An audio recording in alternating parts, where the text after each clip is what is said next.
currently playing is techno DJ set for Brain Food Radio at Kiss FM Australia by Green Cross.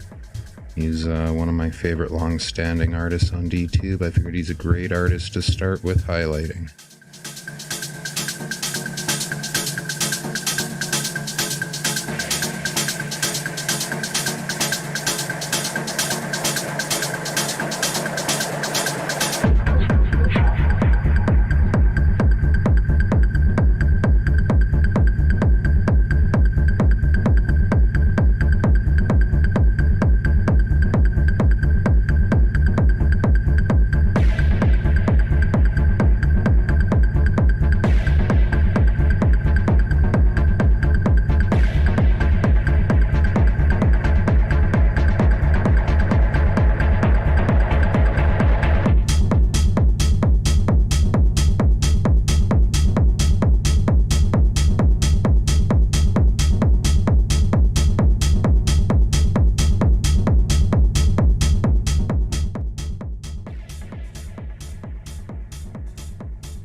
Oh, here we go. I had to unmute myself. Welcome, Buttcoins. Got ourselves a nice long set. Good so far. We got Nazmal in the house watching, and 2 people on the live stream already, so that's pretty good. Nice. I wanted to make sure I got a recording of it, just in case anybody wanted to jump in. Oh, we got Shuvo showing up. And, bring in some questions for our next show so we could always follow up on the next show. Like, hey, we got these questions last time after the fact. Can't really do that if you don't make a post about it, right? So. Sure. And so what's the difference between in audience and listening? All right. So I guess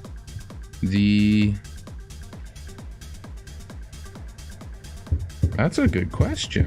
Maybe it's you move yourself to audience. I'm still learning this DTube stage as we go here. I wish it had video. That's the only thing I'm not fond of so far. Yeah, video would be pretty sweet, right? Or maybe actually, maybe it's just the total, because there's me, you, and 2 others. So then, and it says 4 listening. So maybe we represent the.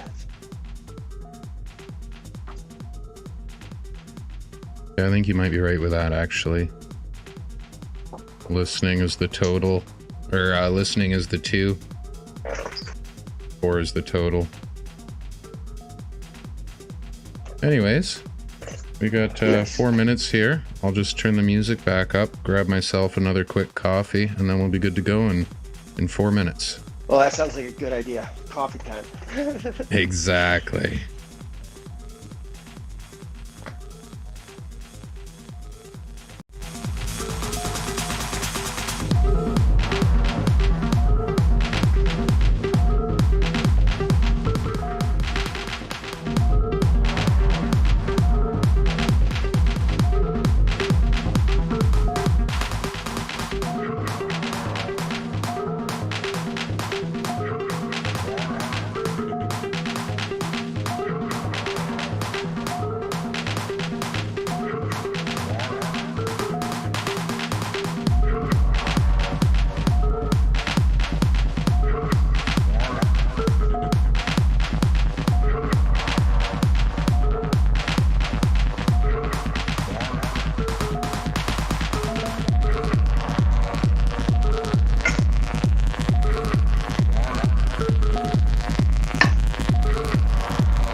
frustrate the family with their bill. And he said, what message do I have to pay? PayPal, credit, card. But we really want cash, right? We should take this off. Like, money. I mean, honestly, like at this point, like it's like 2 ATM withdrawals, but like, you know, we can be patient, but like we really, that's what we need.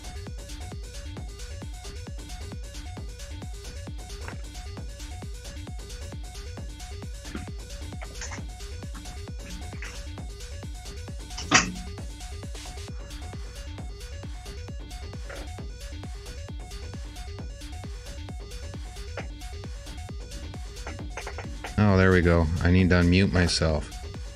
I was gonna say, that's good advice, Buttcoins. Always practice patience. Pardon me while I flip myself in and out of muting. I got background noise of my own. I was commenting your mic was hot, but mine was cold, so you couldn't hear me. That's that's Yeah, my usual start. I have a hotel, so I was yeah, there was questions on how somebody pays us. They wanted to pay with PayPal, and I'm just like, oh, it doesn't work for us right now. Yeah. So let's kick this off for today's wonderful show. We are doing a original DTubers talk, starting with the lined up host, Buttcoins. I see we got Sergio Mendez tuning in there. Also Shuvo. We had Hafiz tune in briefly, but his time is limited, I know. So let's jump right into it. Buttcoins, it's nice to meet you. Hey, yeah, you too. I've kind of seen you around the block a few times. It's so nice to actually have first time to chat. Yeah, I know. Like, DTube is such a small niche community, yet we've never really directly communicated before now, have we? No. Like, is it always at the outskirts? People have like mentioned you, or you know, it's like always like at the edges, right? Might be a rogue comment on something here and there. I think I've commented on one of your posts, and you've commented on a video of mine. Yeah. Right. So, I figure it's good if you just start with telling me a bit about yourself. Who are you? What are you about? Cool. Yeah. I mean, here in this space, I'm called Buttcoins. My real name is Brian. I'm from the U.S. originally, but I've been living here in Guatemala for the last 11 years, and I have like a backpackers hotel, and so yeah, I have a couple kids and a wife, and we live down here, doing our thing, kind of service-oriented lifestyle, and yeah, life's pretty good. I live in a place called Lake Atitlan, so it's pretty like epic environment to kind of wake up to every day, and that's I guess that's like who I am, and then like within that, like maybe was back in like 2016, I started getting real bored of just the day-to-day of being with the hotel, and so I was like, I need like another hobby. And I was like, I need something to like spend my actual time, things that I really want to do, not just always being of service to hotel guests.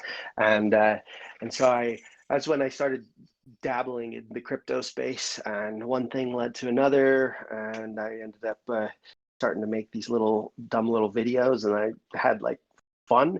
And honestly, my journey in DTube and Steam and now in Hive, like it was all based around life, passion, and fun. And that was like my rule. Like if it stops being fun, I'm going away.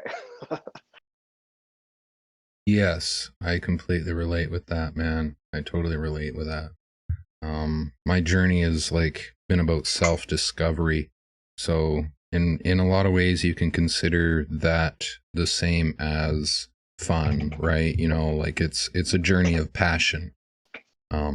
So it's not always fun for me to go down that journey, but often the results are fun for the people that view it. So the creations I make with the installment of what I'm doing, my life into my creations, ends up being the best works that I've come up with. That's that fun everybody really wants, right? So I had a couple little points here. I think you got most of them. I dropped it in general. I'll just quickly highlight it. Who are you? What are you working on? What are you working towards? So are you actually working on any projects currently? Because I see Buttcoins is kind of like this linked to a cryptocurrency kind of thing. Is that your project by any chance? So you know, like I obviously this pandemic has been a little bit like weird. So I you know, on a lot of people's lives, I was working towards a few things.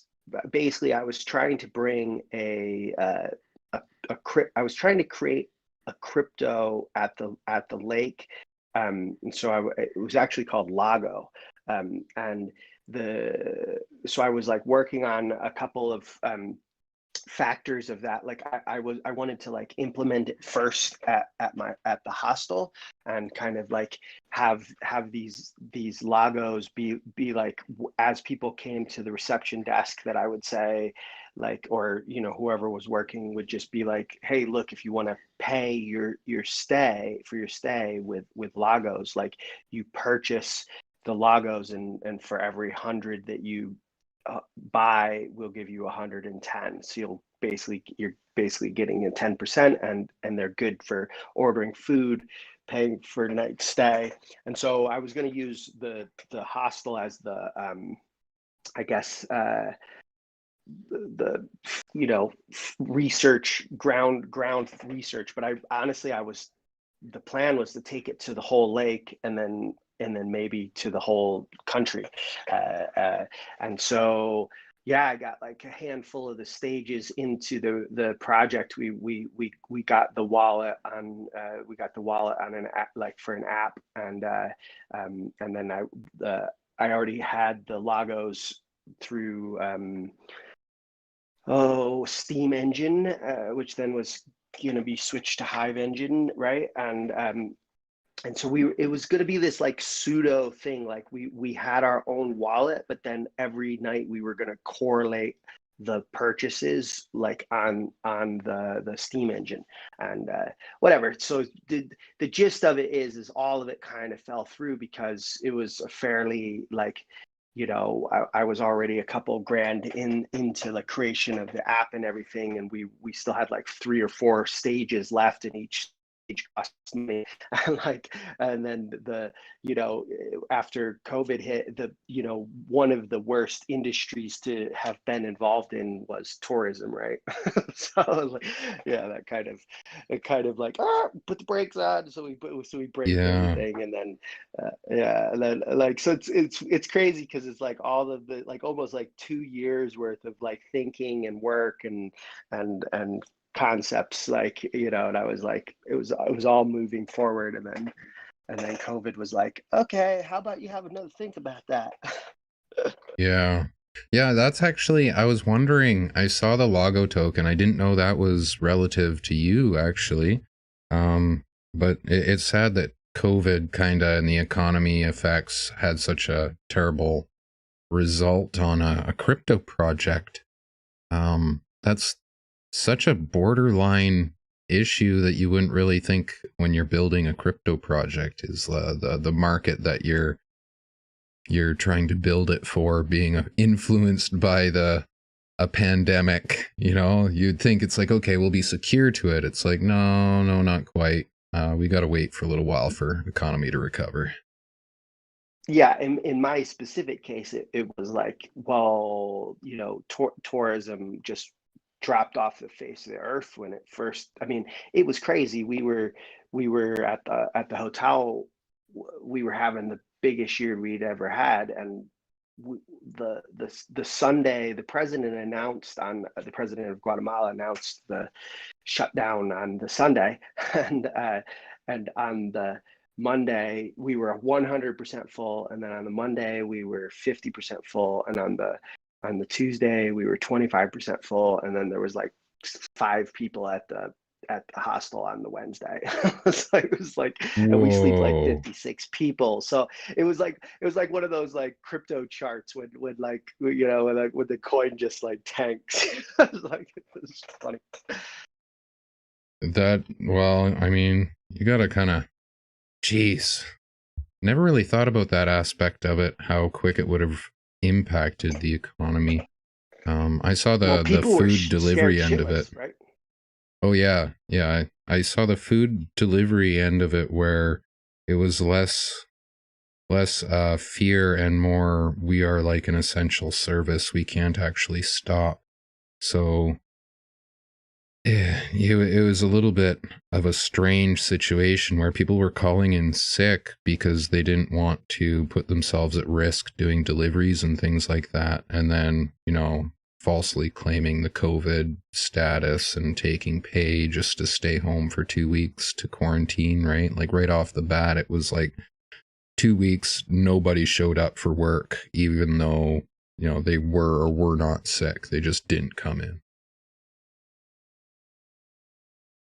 Yeah, I mean, like in different places, you know, here, you know, it was like, you know, people were like traveling and they were on their trips, and so that people were just like scared. I mean, because it was like, am I going to be trapped in the country? Am I going to be, you know, so like that first kind of like, well, the first few days there was a lot of people scared or desperately trying to get flights, and then it kind of like it calmed down a little bit, but I mean, it was like a desert until like, I don't know, like September or October. It was just very, very few people, and it felt like uncertain as to where everything was going to go. But then funny enough, you know, this kind of, as we came to like, we have like our high season, right? Like our more touristy time is between like November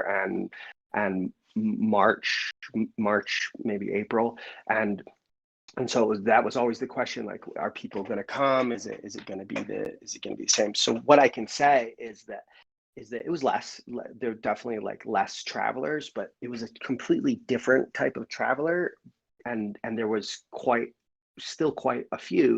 It was just different. It was like more, we called them like, you know, American and European refugees, because everybody had been like trapped in their countries, like with all the rules and everything, and then they were hearing that like, oh, like in other places it wasn't happening, so people were like literally escaping and being like, oh my God, it's nice here.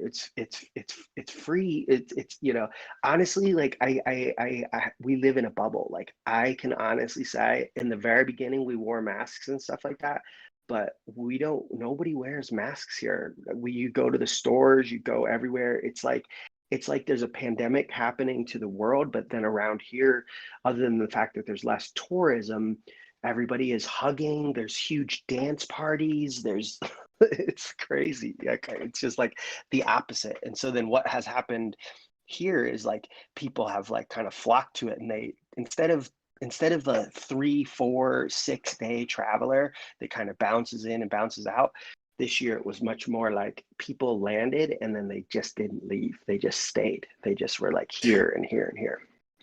Yeah. I've noticed the Victoria economy for tourism is really taken a huge hit. There's a lot of people that don't seem to be leaving, like you were saying. I've actually seen a huge increase in house sales, as if people are just deciding to move to a different country because of traveling problems now. They can't go back to their home country. You know, you never know. Lots of speculation, but houses are going through the roof right now here in Victoria.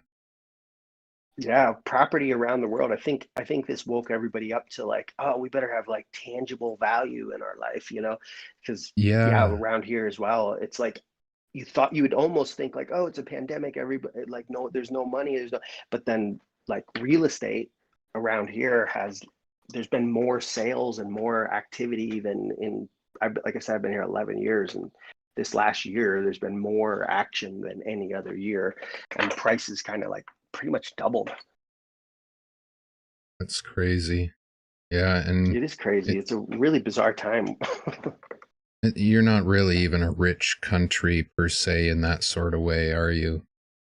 Oh, like, the I mean, Victoria Guatemala is capital is pretty intense for demand.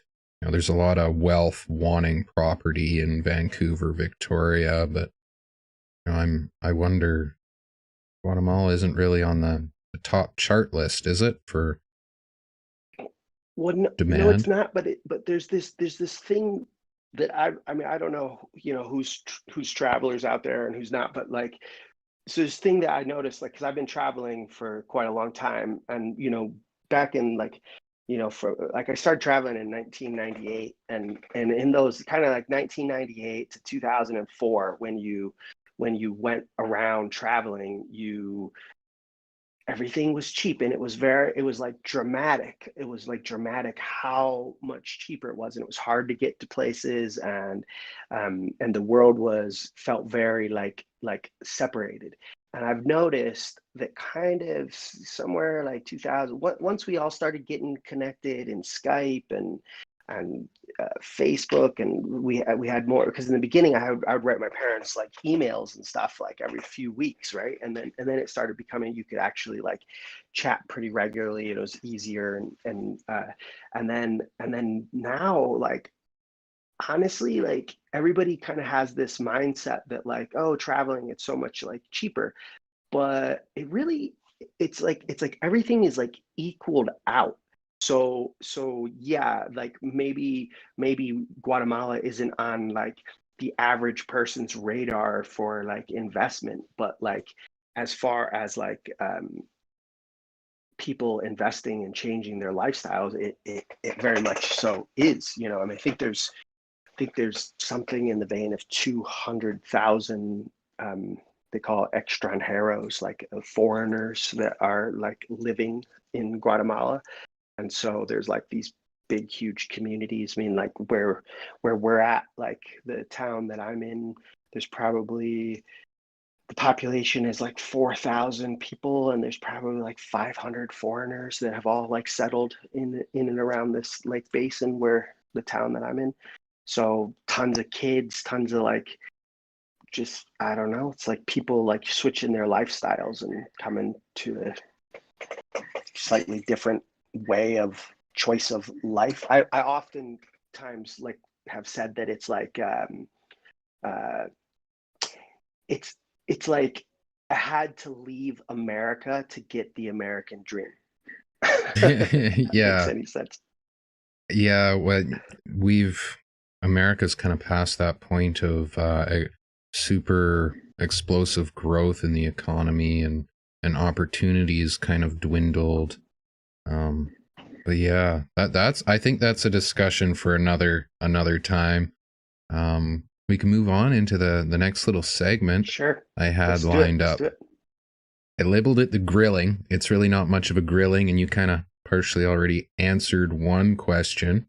Before I ask those questions, let's introduce Fish in the Head here, which is the dude, Mondo Sean on DTube. Got Hey, audio? man. Good day, y'all. Yo, he is our Hello? Mr. Anonymous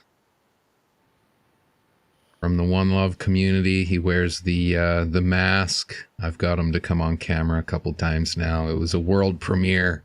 He's my co-host over there, so I figured good guy to bring along, and he can help us punch through. Yeah, I have one thing I'd like to say is like you talk about America, and you probably mean United States of America, which is completely different thing than all the rest of America. Just saying. He's lumping me For as a sure. Canadian in with the US is what he's doing. Yeah, for sure. You just quite close there, no? Well, I am the lowest point of Canada in Victoria. There was a battle for this landmass. I was almost a Yankee. So, the grilling. It's still called British Columbia. British Columbia. You more English than United States. I sure hope so. My family's got a... It's not really better there. Well, I got a long English background, so last name Stubbs, which I guess is a Scottish clan. Last time I was told anything about it, it goes way back. So I do want to do an investigation at some point, see if I could find any of my relatives over there. But that explains actually your stubbornness. Quite good. All right, here's more of my stubbornness. Right into the grilling, cut you off. No more. What was your worst crypto mistake, Buttcoins?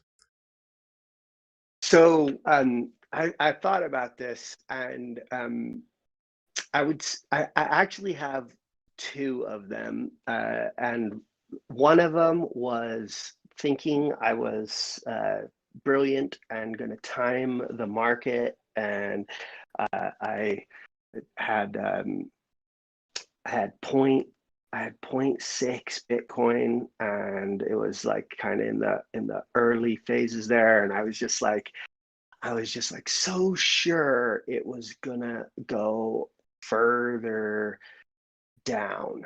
And my idea, I really wanted to like be, a whole coiner or whatever, so I was like, okay, like I'm going to switch it into the US Tether or what, I can't even remember whether it was one of the stable coins. I don't remember which one it was specifically, but so I was just positive it was going down. And so I switched it, and my idea was I was going to like kind of then buy it in increments on the way down, and it never went down again. So that was definitely like so that ended up having to like buy back in at several points as it was going up, so at a loss. So then my 0.6 turned into much less than 0.6, and then so that was definitely a huge mistake, and me being a dumbass thinking I was smart enough to time a market without really being some sort of technical analysis person. And then my other dumb one is my more recent dumb one, which this could be considered dumb or could be considered bad luck. I don't know. You could be so. Everybody got into the NFT craze, or at least we're talking about it. And a few months ago, I didn't get it. I was just kind of like, this doesn't really make any sense to me. Seems like I can see why it's FOMOing, but like I'm going to steer clear because I don't really need collectible things. And then a friend turned me on to like a different type of NFT. And so he was explaining like it's different. It's like the NFT is like a placeholder. It's not like you're really collecting that thing and you think that thing is going to go up. It's a placeholder that's tied to an algorithm bot, and you receive dividends. The bot trades, and the owl represents your thing, and it's every 15 days you get like a payout, right? And so I was like, like everything was up, and I was trying to diversify, and it seemed like a pretty good deal. So they were called like owls, and I bought two of these owls, and it was 2.5 ETH each owl, and unfortunately, after about a month, I received 2 of the dividend payments. The bot liquidated in one of those crashes a few like 4 weeks ago, maybe a month ago now. And so bye bye owls. Oh no. Yeah, dude, that one hurt.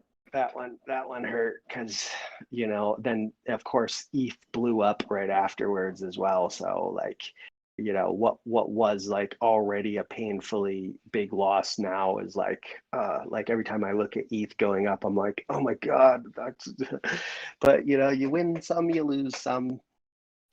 Yeah, you just want to face palm every time you look at that chart. I know what you mean.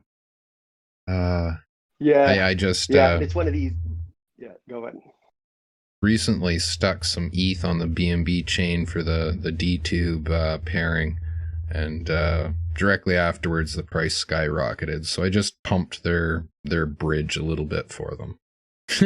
Like bad timing. Yeah, always, right? Yeah.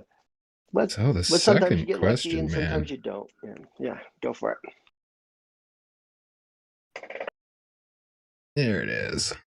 What was your very first reaction to the crypto blockchain technology?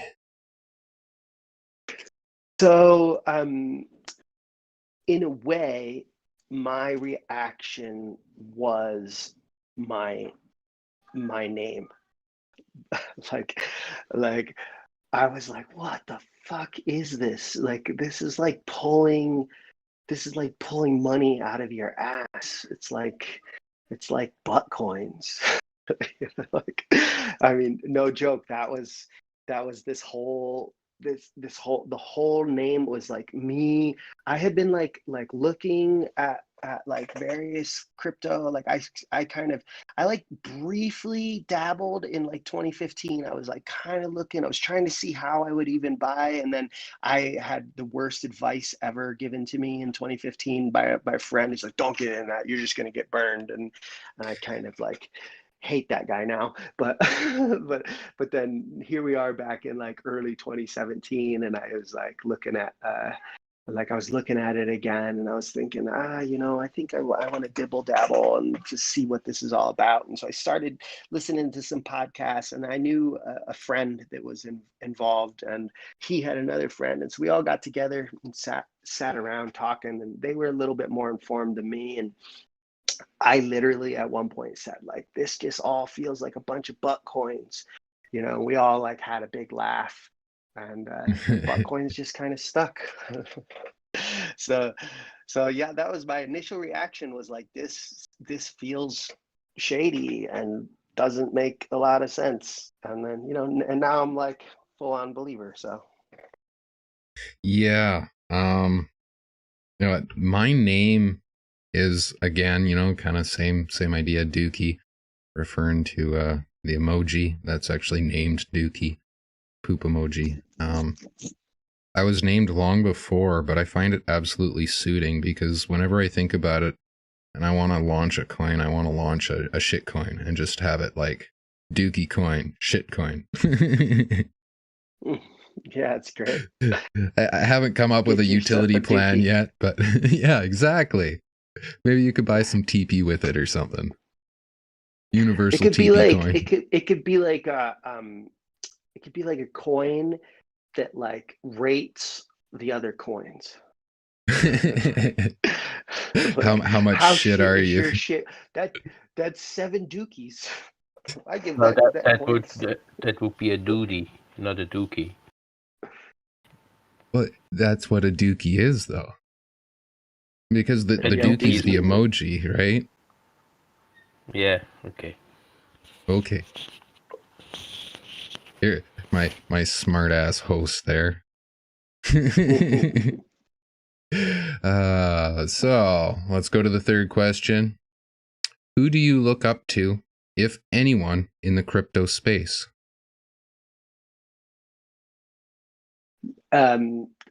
Are we talking DTube here, huh? Or like anyone? Or are we anyone? It could be anyone in the crypto space at all. Someone that you you really look up to as someone that you could, like, I don't know, maybe not follow their word, or you could at least trust them to give you an honest point of view, you know, someone that you look up to for whatever reason it is you look up to them. Like I find myself, as an example, looking towards people like, who's now not going, Doug Polk on YouTube, who's doing crypto. He would often give like the comedy breakdown of things that are going on in the crypto space. And I loved the comedy take of it. And I looked up to him for being brutally honest and putting himself out there for it, and taking heat every single time for like attacking the different crypto communities that hype specific projects blindly, right? So as an example, is there anybody in the space that you look up to? So I'll do like I'll do this in like a couple phases. Like I'll say like people that I look up to, that I've met, and that are kind of like involved in the Steam DTube realm. Like really dig Tib Fox. We've worked together on a handful of things, and just really enjoy his energy, enjoy like his presence in general. And I feel pretty similar about Ade Torrent. So like in this like localized reality, like I really just like those guys, you know, spent like real time face to face, and just really enjoy their presence, enjoy their personalities, and enjoy their concepts and ideas and the way they are as humans. So from that perspective of like knowing somebody, those are people I feel like fairly inspired by. I agree. And then in the kind of crypto, like the larger, just people that I like listen to and either feel inspired by, or like the way that they are, like I really like Tim Ferriss. He's not always crypto, but like he definitely, I regularly am listening to his show. And then he kind of turned me on to this guy that I've been listening to a bunch lately, who I find his discussions like potentially life-changing, whether you do it or not. Like the things he taught, I'm really bad right now. I was just trying to skim it because I've listened to like 3 of his. It's like Navit. I can't. I'm like just trying to skim for that last one, but because I listened to it, it's not there. but this guy is just, he's like deep in the crypto space, and his just thought process is amazing. He's just kind of like believes in this whole like okay, great, you did a thing, you made a thing, like, well, now don't get like logged into it. Like his whole mentality is like, you just have to constantly like be willing to like start over, break everything down and do it again, and like and just like stop thinking that like comfort is like something to be like sought after, because actually the passion comes in the process. And so I'm sorry, I can't think. I'll keep kind of like on the side, like looking for just to find his full name so that I can properly express that. But that's more recent. So that's a more recent one. Yeah, he kind of sounds like the mindset of someone we would know, Dan Lamar. They kind of like the build it and break it mindset. Revolutionary, while they're more geared to building the next biggest, brightest thing instead of geared towards refining it for perfection. I would say. Does that sound about right? Yeah, something in this, and like, you know, he's just kind of like, if it doesn't serve you, why are you doing it? Like it's kind of like just trimming. It's like getting focused into the things that actually like matter, which, you know, it's really easy to get bogged down in this life with like all these weird details that don't really. Naval Ravikant. Naval Ravikant. All right. Oh, I'm writing that down. There we go. And I highly recommend his podcast from October 15th on the Tim Ferriss Show, episode 473, Happiness, Reducing Anxiety, Crypto, Stablecoins, and Crypto Strategies. Alrighty. I will definitely give that a watch. That was the Tim Ferriss Show, right? That's the Tim Ferriss Show, yeah. Yeah, awesome. Perfect. Well, that's a great answer for that question. And the last question we have for you, what was your best crypto decision? Very open-ended. Yeah, so I mean, probably like the best decision, like the easy answer would be just getting involved in crypto, right? That'd be the easy one. Just the fact that I made the decision to start exploring and learning and getting involved, like that would be, I would say, number one. And then maybe I'll turn it to like what was my most successful crypto decisions. Probably I really believed in Binance from the beginning, and so I invested quite a lot in Binance way back in the $2 range, and so that was obviously has really panned out into like a really good decision. And then recent decisions, this coin called Impulse. It's actually it's a friend, and it's a friend's coin, a person that I met. He'd been telling me about it for a while, and it's actually like a spawn of another one. So because of the friendship, I said, oh, fuck it, I'll invest in a friend's coin, and that has been very smart move on my part, which I was actually earlier when I first was doing it, it was kind of like, should I do this? Like, but I wanted to support the friend. But the idea is kind of like a brilliant idea. It has really never gone down. It only kind of goes up, and it's designed to beat the bear markets or the bull market, or kind of it just feeds itself. It uses itself to feed itself, so it's always kind of gaining every month. It gains between 10 and 20%. It's just sort of this perpetual vehicle that I'm on the ride for. Wow, that is definitely something I'm going to have to look into. Fuck, man, why aren't you like telling the world? Impulse by FDR. Yeah, I mean it's now hovering around $1,000, and they believe it. Yeah, they just kind of it's steady growth as opposed to like flash growth. Just if you look at its chart, it's just constantly like just chipping up, chipping, slow, steady. Yeah, I'm definitely looking into that one. Thank you for that one. Yeah, definitely.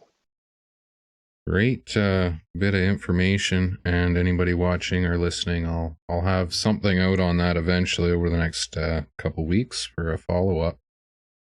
Now we have last is AMA. So if anybody listening has questions, drop them into the live chat out there on the live show, just into Discord General, or raise your hand if you want to actually come on audio and speak. Ask your question, have a conversation with us. After the little AMA for Buttcoins, I'm going to open up questions for Fish in the Head.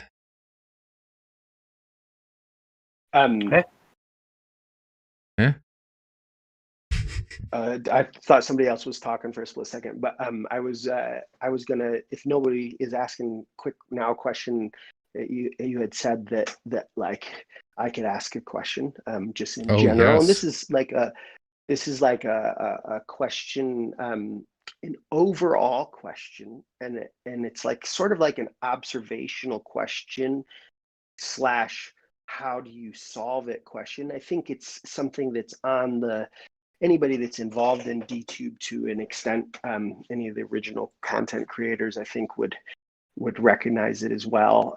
You know, like when I look at the feed, I just like don't see all the time that kind of, yeah, that I don't even, for me, it doesn't even necessarily have to be quality content, but just like that original, real person content. I feel that a lot of times DTube is flooded with like, I don't know, like weird, like copycatty, like posts. And I'm just like, how do you make DTube like fully excited with exciting like people posting like themselves and things, and just how do, like, it's like I've met him in, you know, him in danger, and like I'm in danger, and like he's just such a wild dude, and I'm like, and I just feel like sometimes when I think of people that you want to be like, it's like I want DTube to be successful because it's like the background of the spirit behind it is just so good. It's like so right. And then I kind of see like, why is it not quite taking off in the way that you'd like it to, you know, like, so like I'm just like, how do we get better real content? Like not taking away from anybody that is doing it, but like, how do we do more so that, because I kind of feel like if you were a person that you just went into DTube for the first time and you didn't really know any history or anything, like there's a lot of like junk posts. I don't know how to describe it other than that. Yeah, I personally believe the easiest way to eliminate a lot of that stuff would be to eliminate the cross posting of other people's content. Currently, we don't restrict that at all. So third party sharing allows anybody to share anybody's content. So the first step would be to create an on posting API requirement for the post that you're sharing. So you have to have permission from the YouTube API to share the link. Then it would be for sure your content. That doesn't really influence the quality of the content, but it influences one of the aspects, which is the flood of content on the platform. That'd be the first stepping stone.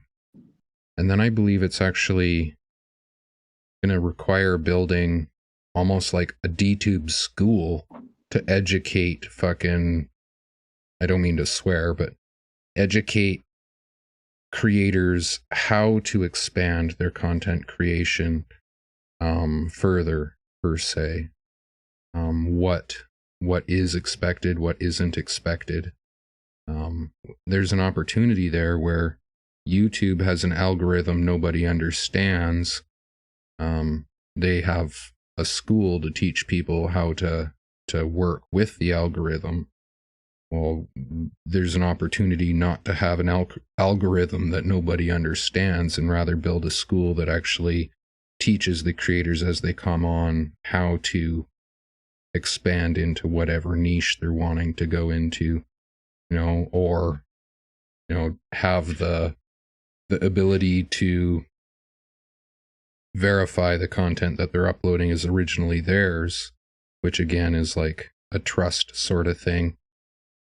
But yeah, the quality of content is a really interesting subject.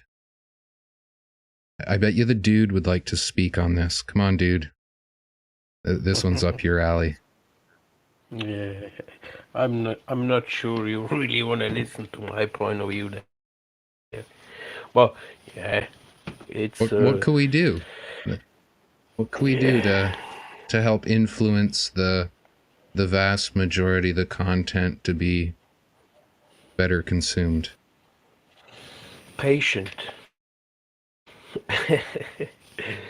Well, you got 2 points. Like all this crypto stuff to me is just like it's a baby. It's just born. It's developing a new kind of social media, a new way of internet. And people, unfortunately, use that to play around with. It's quite playable. They do not really understand what it is yet, and they can't really see where this is going and what it really could be used for. That's the one side. The other side is like, for now, everybody has his mobile phone in the pocket, playing with YouTube, which is the first and the biggest one till today, and that's easy. So you got a little decentralized in platform doing the same kind of style, but with less user-friendly possibilities. Like even like say in the notification system, if Uh-oh.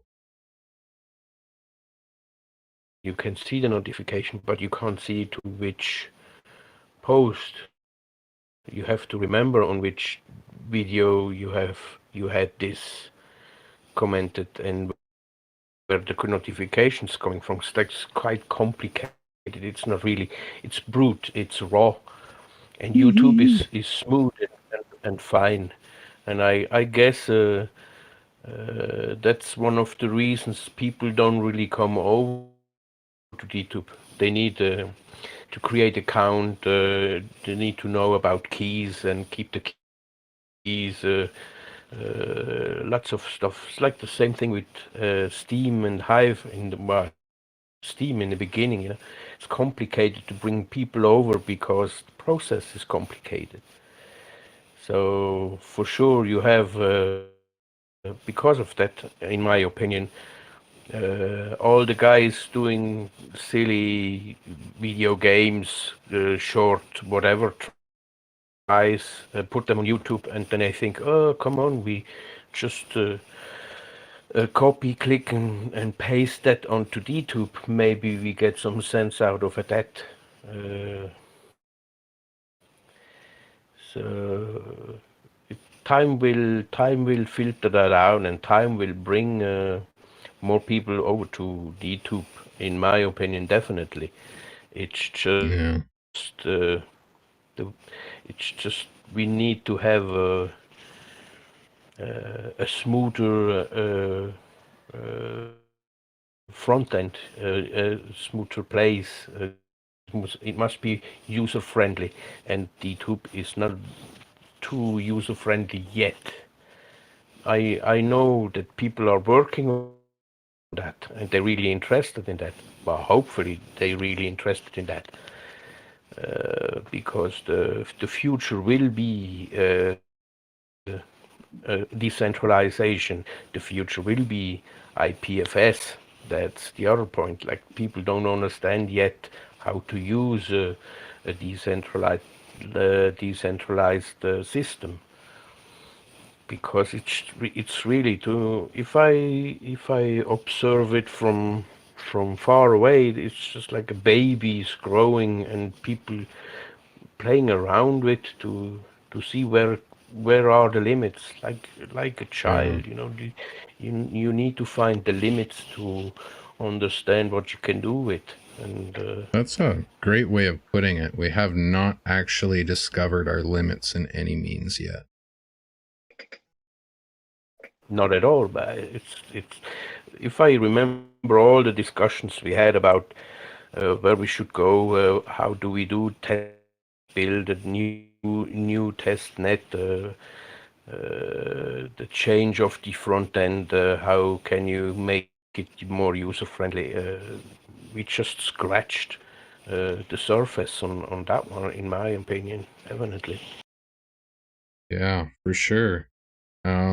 It's crazy to think that we were really early in implementing IPFS with DTube, even before it was truly capable of facilitating what we needed it to do. It required an update to really handle what was being requested of it for our service. So, that's just one aspect that open source technology has come together to create a platform that shows the potential to be truly decentralized. I'm not going to say it is fully decentralized yet, but it shows the potential of being truly decentralized in the near future, I would imagine. We got a question by Shuvo. How do you see this DTube platform's future? Angled at Buttcoins.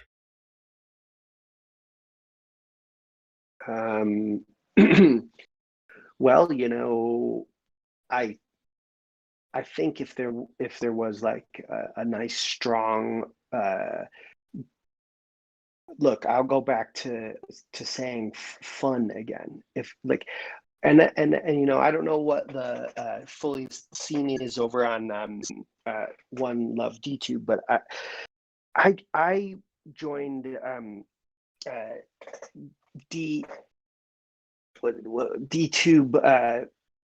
Like, what the heck was that called? It was like we were like, it was like this DTube family. It was DTube Daily. The name of it. DTube Daily. Yeah, gosh, I couldn't get the daily part. And like, man, in the very beginning, the first 3 months of that group was so exciting and so much fun, and created an energetic that really like made me want to make videos, made me want to talk to other people about joining. Like, and so for me, that if I would say like, what do I think the future is, or what do I think the future would need? I think the future would need something like that. Like whatever it is, it's like some incubator, like you mentioned, like a learning place, like something that worked as like this place to like meet and have fun and do things together. Like, and I don't know if it was just fluke of the time period, but if it was just like all these people that came together right at the right moment, but like, that's what I would see would be a needed element to propel it, would be like something fun, something collaborative, something that like that people could come and ask questions and be part of discussions, and like something like that, I would say would be my take. That's a good point. That's a really good point. I'd kind of neglected to think about those early days of founding of One Love, which would have been probably shortly after you found DTube Daily. DTube Daily was around for a while and I couldn't get in, so I ended up founding the One Love DTube community. Yeah, that's a bit of a long story, but I remember. I feel like that started like 2 months after. I feel like I joined in Jan, and I remember One Love popping up maybe in like Feb or something, or yeah, I think you're right March. On point. I think it's February is our anniversary. Yeah, it was a bunch of things lining up perfectly for One Love. Same idea, how I believe the same sort of scenario. I'll answer Shuvo's question while I'm going, that where we're going into the future is building towards community empowerment, and that it will be that lining up of situations which will take us into the future. Same sort of things that happened to create One Love, where I was dabbling around with things and I happened to bump into Reseller, Human Earl, and D News, and I believe it was Graylin back then, and we came together to kind of create a little community, and shortly thereafter people flooded in and prices were going insane and the community took off and it was all super fun and awesome. until the bear market came in and the community felt the pressure. Yeah, it was the Right? same thing with D Daily. It was like all excitement, and then it just was like pulling teeth. It turned to pulling teeth. Yeah. Yeah. I'll be curious to see if you could manage some way of incorporating the metrics for the impulse coin into the decentralized community to cause it to self-balance itself. That'd be cool. We talk about decentralized communities a lot and how a community is technically opposed to decentralization. So every time I say it, I'm just spitting out a big oxymoron.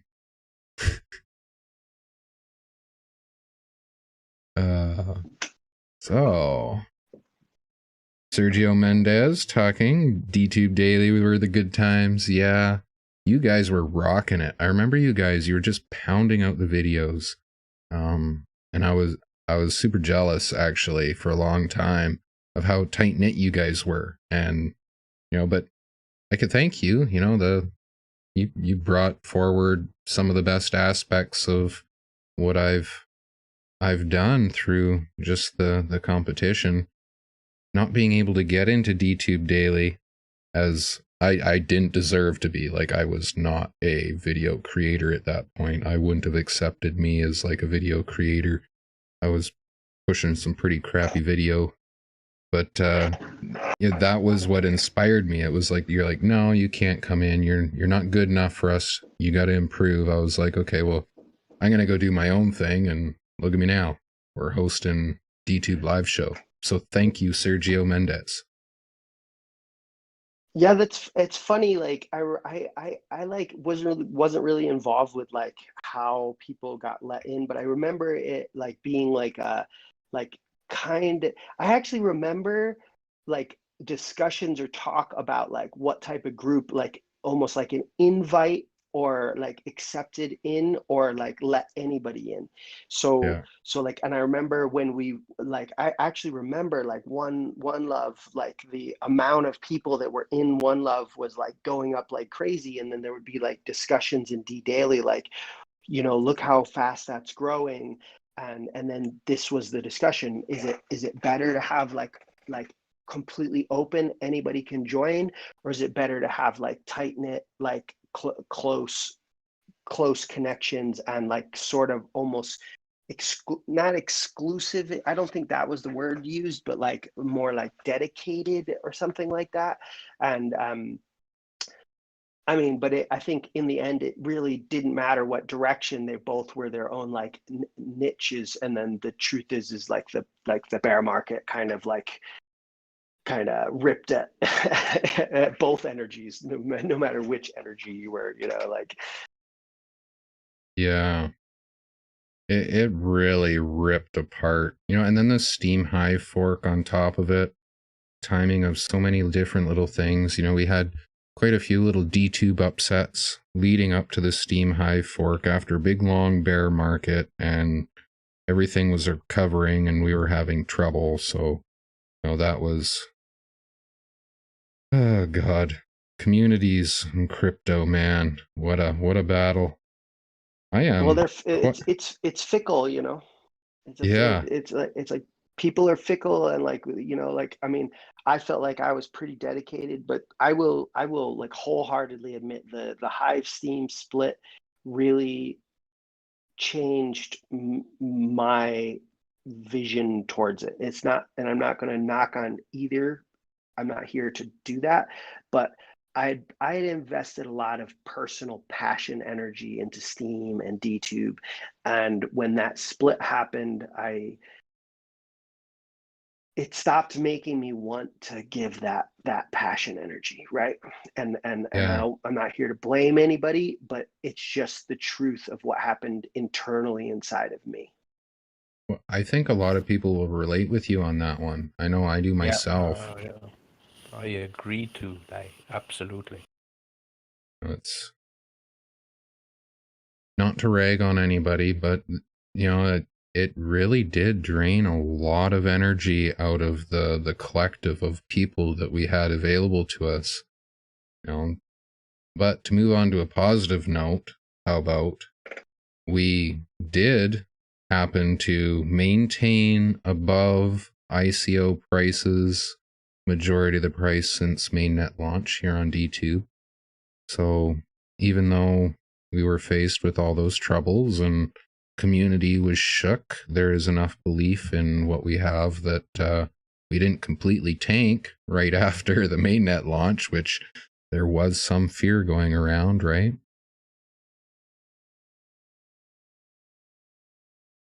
Now Yeah, and it was we what, look like 10 we're cents? So we've stayed above it the whole time, right? yeah, we've had a couple dips, depending on how you look at the charts and whatnot. We've hit it.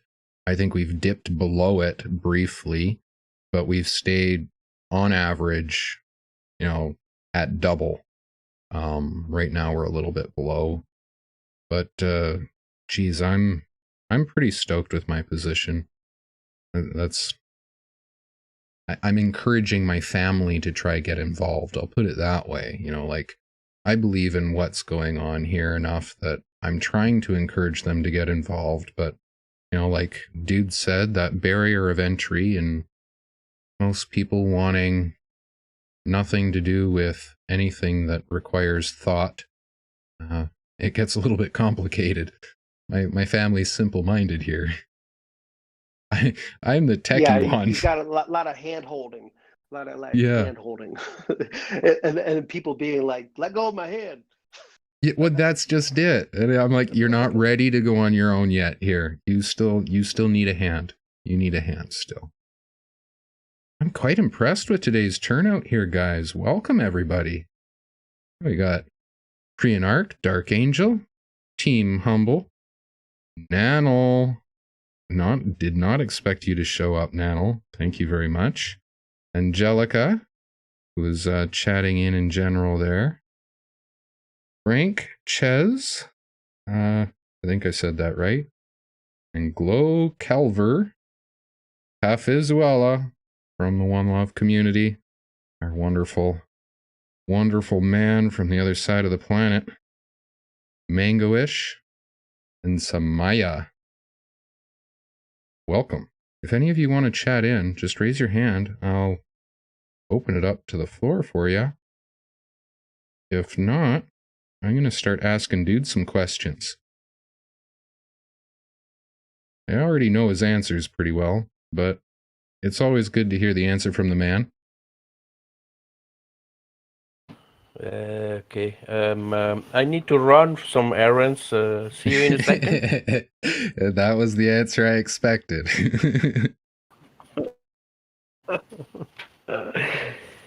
Yeah, okay, shoot. It will be the All time, right. looks like. Yeah, we're going to do the grilling questions for the dude, and then we'll open it back up. Any further AMA? If not, we'll just throw on some tunes and shoot the shit for a couple of minutes if we so choose. So the grilling questions for this week are, what was your worst crypto mistake? Worst crypto mistake. Whoa, I joined Steam. The dude is not so humble. I have to say, I joined Steam at the time, not even realizing it's a crypto system or whatever. It just was the beginning. I was searching for a decentralized block, and James Corbett from Corbett Report was talking about different possibilities, not using Facebook and GuestsName and whatever. So I said, yeah, okay, we go ahead and try. And I joined Steam, and until today, without actually, I never have really invested in any crypto. And until today, I made $300 in 4 years now. So I'm a self-made Steam Hivian, DTubian, and have not really had a worst crypto mistake yet. Well, that's good.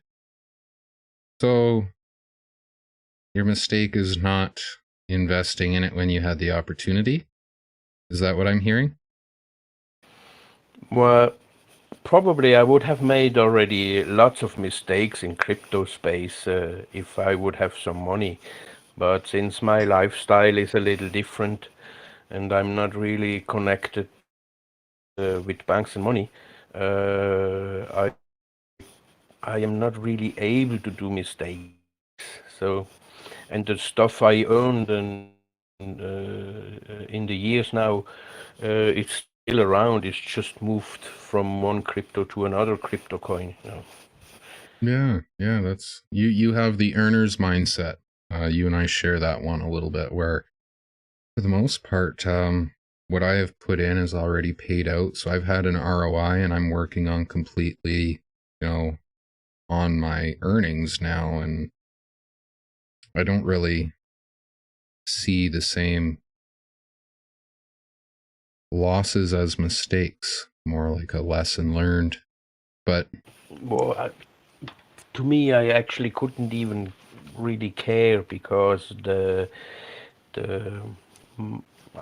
I'm kind of a free spirit, and yeah, yes, you are, dude. I don't have any bank accounts. I do not have any credit cards, anything. So everything I do in crypto, I will never ever be able to use it actually, because that's part of my choice of living is to not be controlled and not have a system who is allowing me to do something if I prove myself what I am. Yeah. It's not working. The day will come when services will just accept crypto from whatever address. It'll be like using any other money. And hopefully within your lifetime. Well, we see. I've seen already like these credit cards, prepaid cash credit cards, whatever. That could be a system. You can charge your credit card with some Bitcoin and stuff. But this is like I said before with the baby thing. Like the whole system is so young. It's not really adapted yet in society at all. No, it's not. Alrighty. We have a question up by Hafiz, but let's finish those. First, the grilling. Second question. What was your very first reaction to crypto/blockchain technology? I'm still in my first reaction to crypto blockchain technology.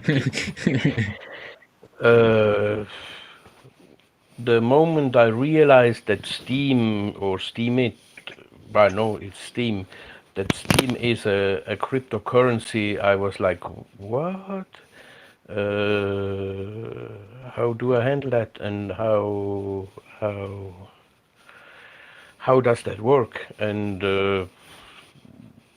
for the sake of not really being interested with the money part on the decentralized system, I have not really researched that till 2020. It took me 2 years to start to research a bit what the heck is crypto, why everybody's talking about Bitcoin and all the altcoins and stuff. And then and at that moment I realized that whatever I'm gonna do in crypto on Steam, who all the other altcoins, all I have, I will invest to do my best for others. I supported others to buy computers. I sent my Steam So because they've been robbed, they needed something to pay for. They couldn't pay for. So I sent them my Steam because I can't really use it. I say it's no use to me. At least it's some use to somebody else who has a problem in life. And I think that's the part I started to realize that the crypto technology, the blockchain technology, actually will be most important in the future, because we Yeah. really can rebuild society and get finally lose these connections to banks and finances of the world, the governments, Mafia say goodbye, but we need another 10, 20 years to see that, probably. Yeah. I knew you were going to go off on a tangent. I just knew it. Totally. It's supposed to be your first reaction, not your most recent reaction. But no, a long, I'm still in it. long raveling reaction. Life is short, so the first reaction on crypto, it took me like 4 years, and I still feel like I'm in my first reaction. What the heck is crypto? What the heck? As Buttcoins put it, this is Buttcoins. Like, what the hell? And the more you learn, the more you ask the question. He made quite a good point with that one, yeah. Yeah, I thought so. That was perfect. So, third question. Who do you look up to, if anyone, in the crypto space? And don't you dare say me. Well, I'm sorry, Duki, you're the only one.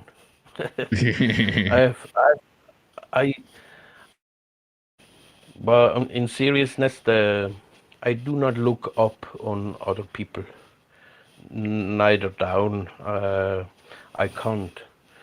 We are all the same, and we are just our own version of something. So I look up to the crypto space in the way to see and understand how it works. But there is nobody really special who I really learned something, except you, actually. Sorry. I try my hardest. I knew you'd probably say me, but I'd hope there'd be somebody else. I guess I am an original. There's only one Dookie. You are, luckily, you are, definitely.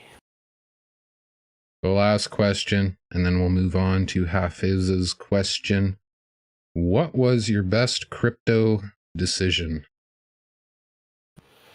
Well, that's an easy and a short one too.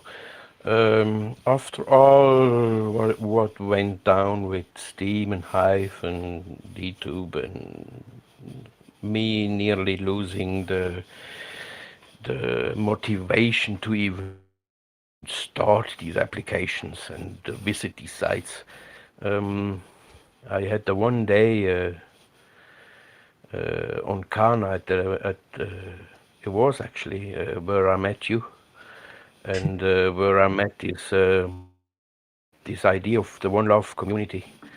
And well, I'm sorry, mate, it still involves you. You showed me that there are still people out there who take it really seriously to work and build on the dream I had when meeting this crypto blockchain, that we use it as a tool to become autonomous in life, not being well.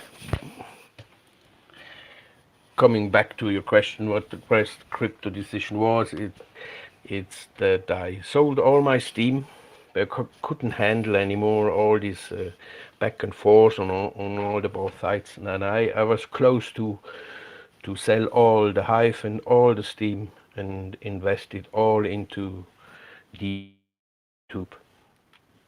But I since remember that. DTube, yeah, you helped me a lot actually to make all these different changes. That's the beginning of my blockchain technology education actually, starting organizing, installing some wallets and changing the one Steam to the DTube and whatever. Yeah. And I think it's still today my best decision I made is to sell all the Steam and to invest into the DTube coin.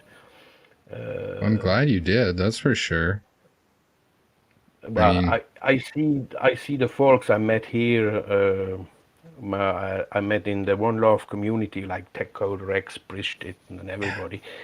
It's just like you see people are interested, you know, to make the best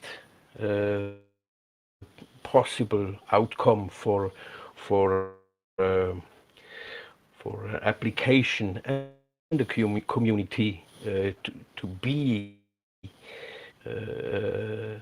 autonomous and to be ready for the future. We need the change in society, in the behavior of us all, in internet and all over. And so, yeah, that's actually it. It is. That's actually it. yeah, man. You couldn't have warmed my heart anymore today. As usual, it's from the heart in the One Love community, so obviously we're very loving. We try to support each other. The members of the One Love community are the reason why I am here today, so that is saying that I am a representation of our community's success. I continue going forward because of so, and sharing the knowledge that I find. Now, Hafiz's question. Any plan? Oh, he's asking me. So, Hafiz is asking, any new plan for original DTubers to encourage the original works at Dookie? It seems as if the concept of the original DTuber stalled after the very first video, but it really wouldn't take much for us to kick up some ongoing ideas. Maybe I could ping some of the leaders for funding. He's out of here now. Team Humble's amongst the leaders, but he's not often in consensus, so I don't want to bother him for funding. I will ping some of the other leaders and see if we can get an ongoing thing happening. Maybe Nano would be interested in funding a ongoing original DTuber themed post contest.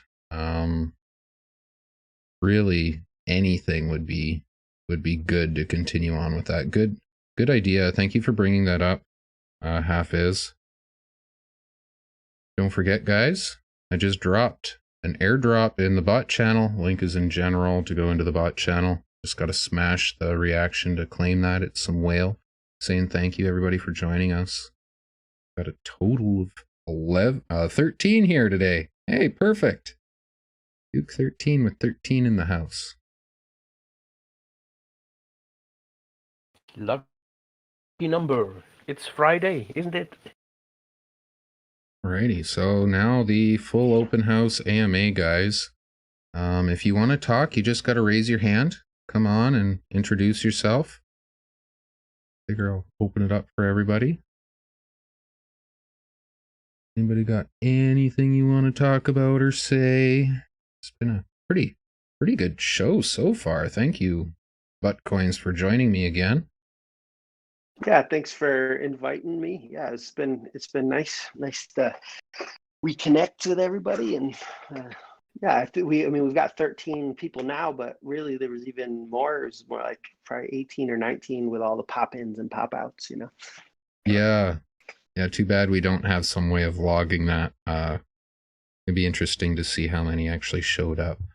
Had 5 on the live streams. at peak so far, so that was good. I'm just going out to the community accounts, the One Love community accounts. Yeah, probably going to do it a little earlier next week. I think for Tib Fox to be able to join us, I'll have to do it around 2 hours earlier. And that might actually open it up for a few other people also. Who else was I talking to? Robinson. Because it lines up perfectly with his dinner time at 5 p.m. So it needs to be a little bit earlier or later.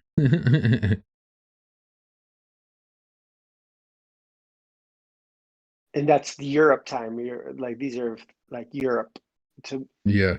like the day before type of a thing. They're like, we're the morning and they're the. Oh God. And they don't use 12-hour time. So 12 p.m. is afternoon, right? Yeah, that was the confusion in general. I was just like, oh God, you guys, no, I'm not going to do a 15-hour long stream here. Thanks. But, yeah, I'm champion at talking forever about nothing, but I don't think I can do 15 hours. DTube marathon. Yeah, that was what was said. I was like, that might be a thing. Do a 24-hour DTube marathon, line up all the different hosts. Do a DTube One Love community Ironman.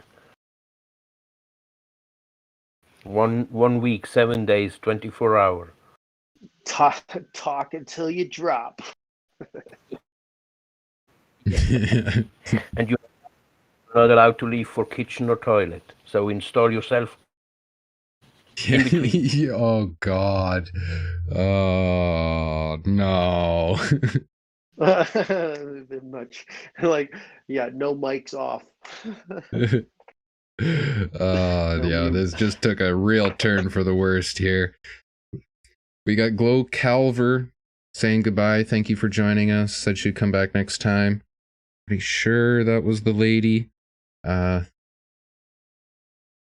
want to say she, but I don't want to say it yet. No, he. There we go. He. Thank you, Glow Calver. Gotta make sure I got my gender correct.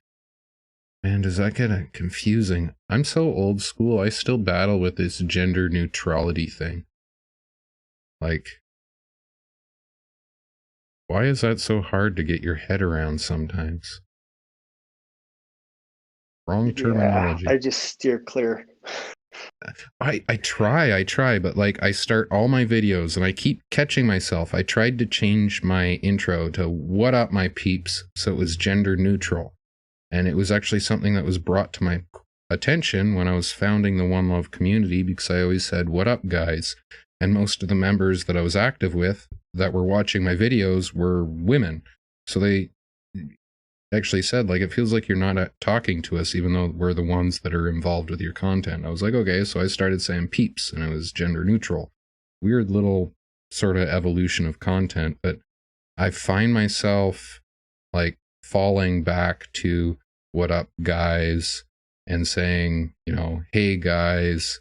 And now, when I grew up, it was like generally accepted. You could say guys is like a general term to talk to a group of people, but I've recently been walked up to a group and been like, hey guys, and I ended up being like a girl and 3 dudes, and the girl almost blew up at me, and I was just like, I didn't mean anything by it. I was just trying to get your attention and ask for some directions. Like, wow, gender neutrality really took off, and somehow I didn't pick up on it. Well, gender neutrality and just the like, how dare you culture, right? Well, we live in this reactive, very reactive. Right.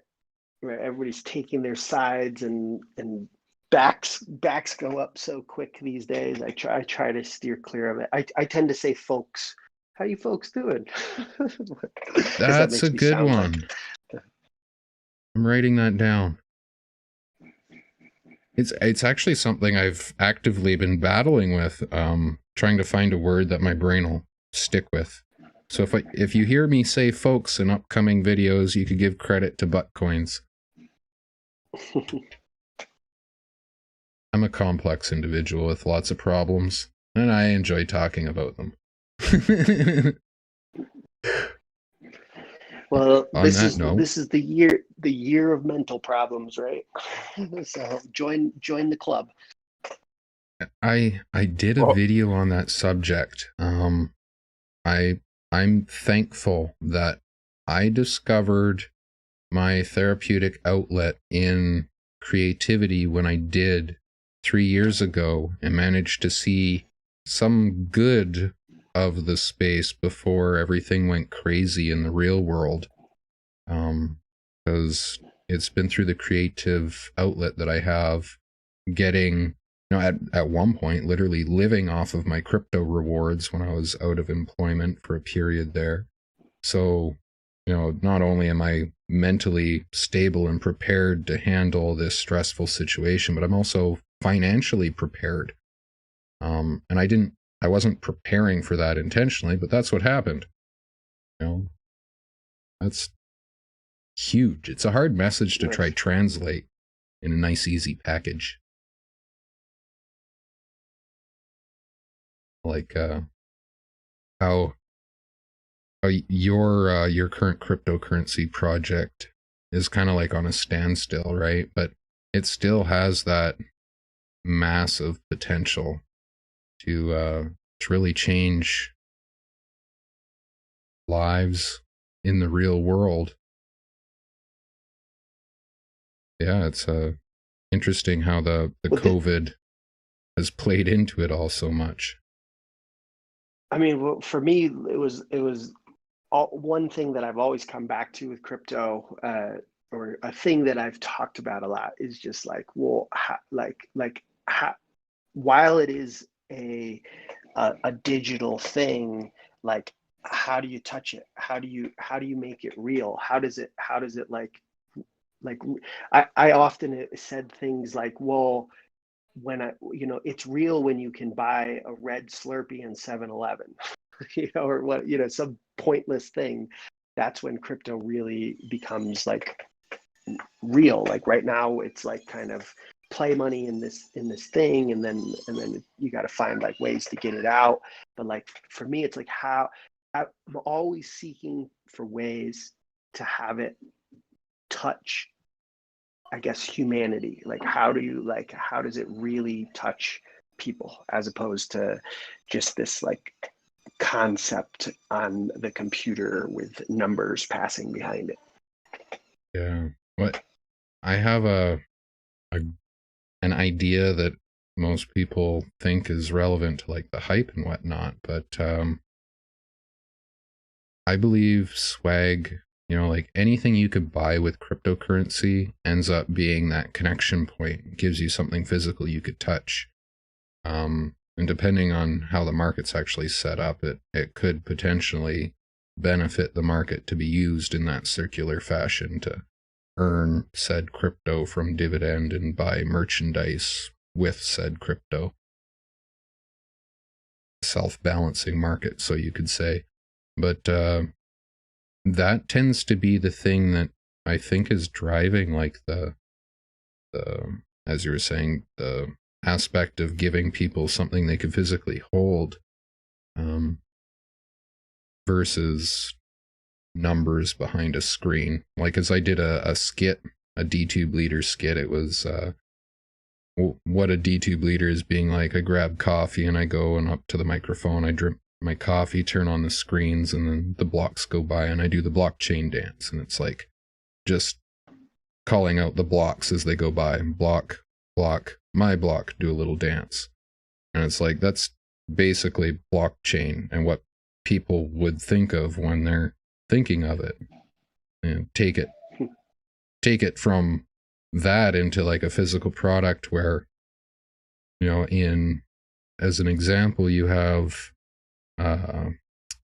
Theta, where you could run a mining node, and there's like working data out there, you know, based on how much system requirements you have. You could earn a shirt in this amount of time with this sort of computer at home, right? You could earn a sweater. You could upgrade your computer with said devices. You could get yourself a Trezor so you could hold your earnings securely, right? And that Trezor is that, like, not only is it providing value to the user, but it's adding security, and it continues expanding the adoption, right? That's a physical holding device for you right there. Now, Yep. your angle, that's something that I don't think a lot of people are really exploring as well as they could be. Besides maybe one project that I know for sure. And that's the mining of Bitcoin straight off of gas rigs, off of the exhaust blow-off gas. So they're actually using waste gas to mine Bitcoin and turn a profit from something that would have cost them money to dispose of. That's genius. That's wild. Yeah, that's definitely the type of thing that I'm getting at. Like, you know, just this like actual, like, touching people in a localized way, you know. So whoever's doing that is like physically getting that, probably getting the gas or the bad oil or whatever, collecting it. It's like those are chains of touching real people's life. Like, what are you doing that for? Oh, it's for I'm mining crypto with it. It's like that becomes a story, that becomes like a tangible thing, right? You know. Mm-hmm. And it's not based off of just a pursuit for money, but it's actually solving a problem as well. There's a huge issue with the off waste of fracking. I believe it was fracking, the rigs, oil production, petroleum production. Huge issue with the off cast. What is considered waste gas, I believe they call it.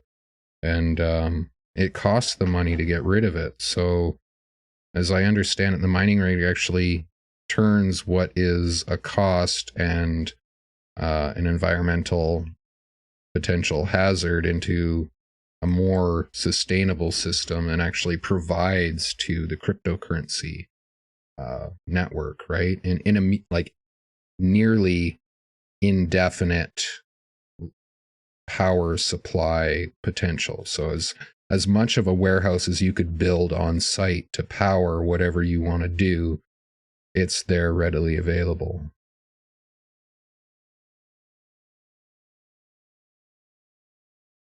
Yeah, it's brilliant. Righty. Any last questions here in general? It's good to have you, everybody. Seems like we got a quiet crowd. That's the usual. People join. They like to listen. Not everybody has questions. So I got a question. Oh, there we go. How's the weather tomorrow? The weather? Well, it depends on what time zone you're in. Time zone UTC +2. Well, I can tell you what the Canadian weather is going to be. It's going to be very Canadian, with lots of A and possibly a few beaver slaps.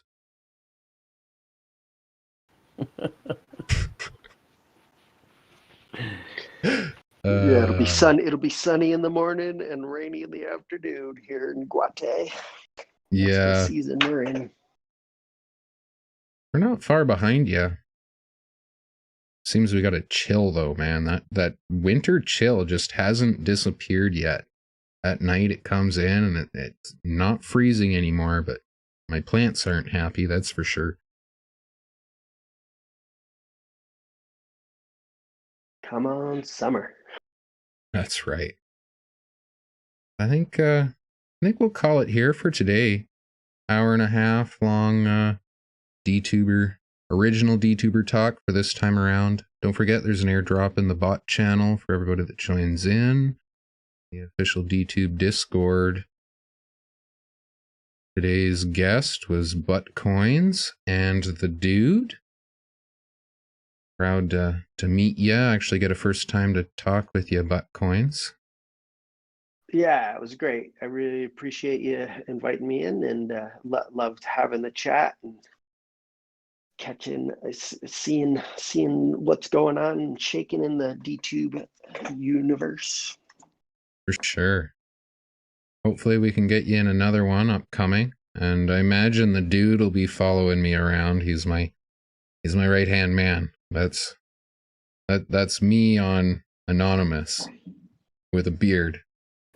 I'm not touching that. I'm not touching it at all.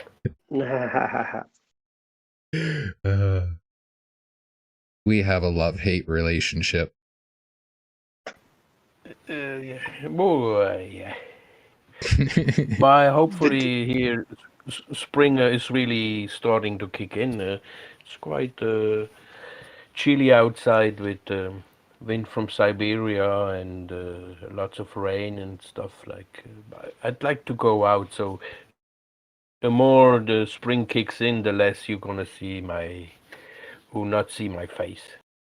Yeah, well, we'll take what we can get. One person I want to get on here is Team Humble. Have him come in. I'd love to see Anime for the World as well. And obviously Angelica. Team Humble. He'd give me a run for my money, I'm pretty sure. Similar humor to me. I just keep saying his name until he pops into chat and tells me, no, I'm not doing it.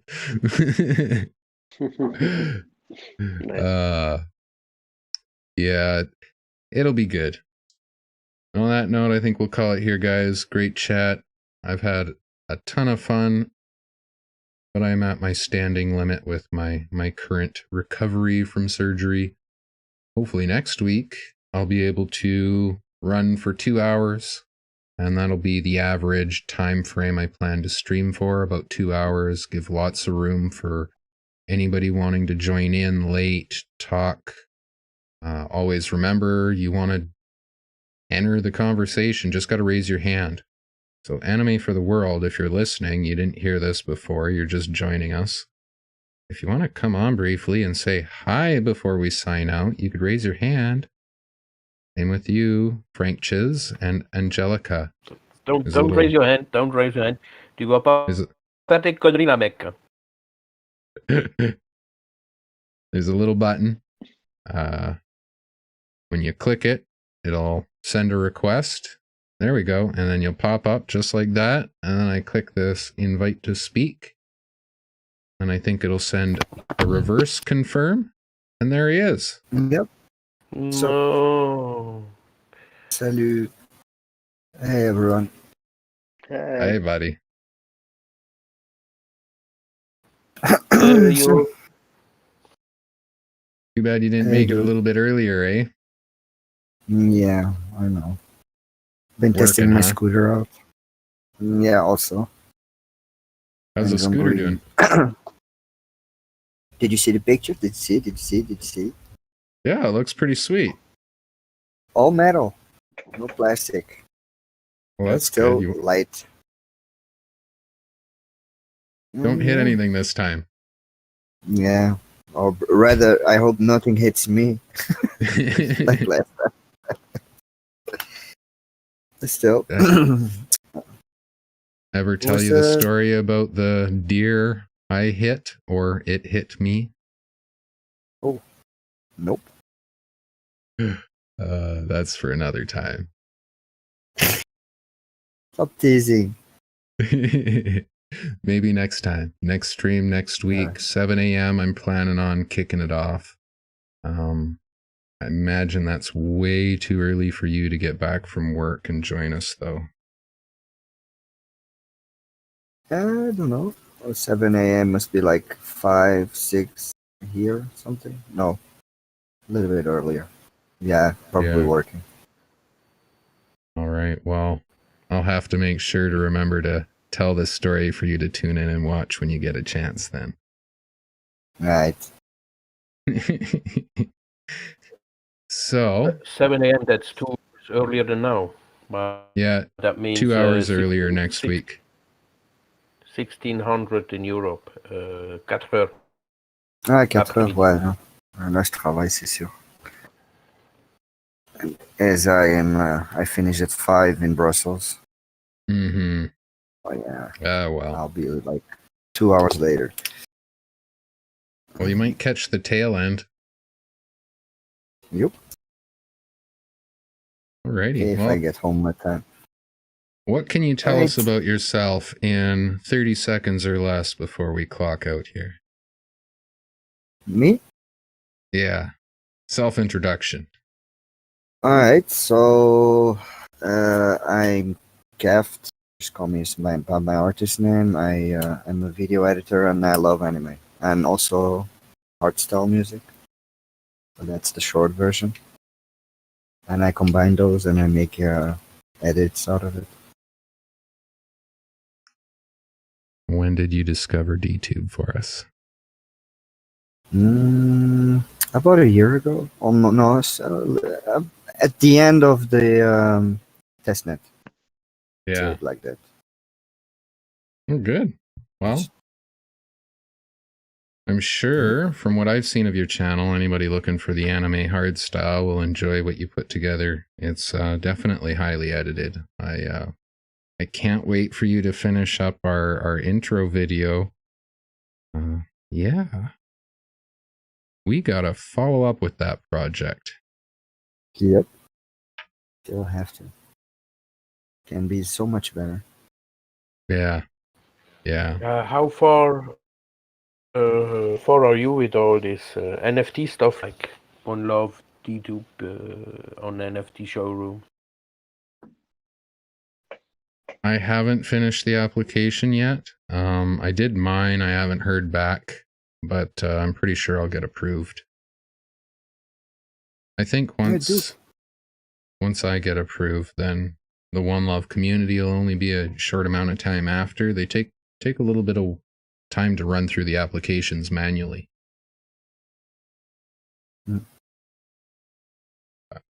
Yeah. So, I guess say goodbye, everybody.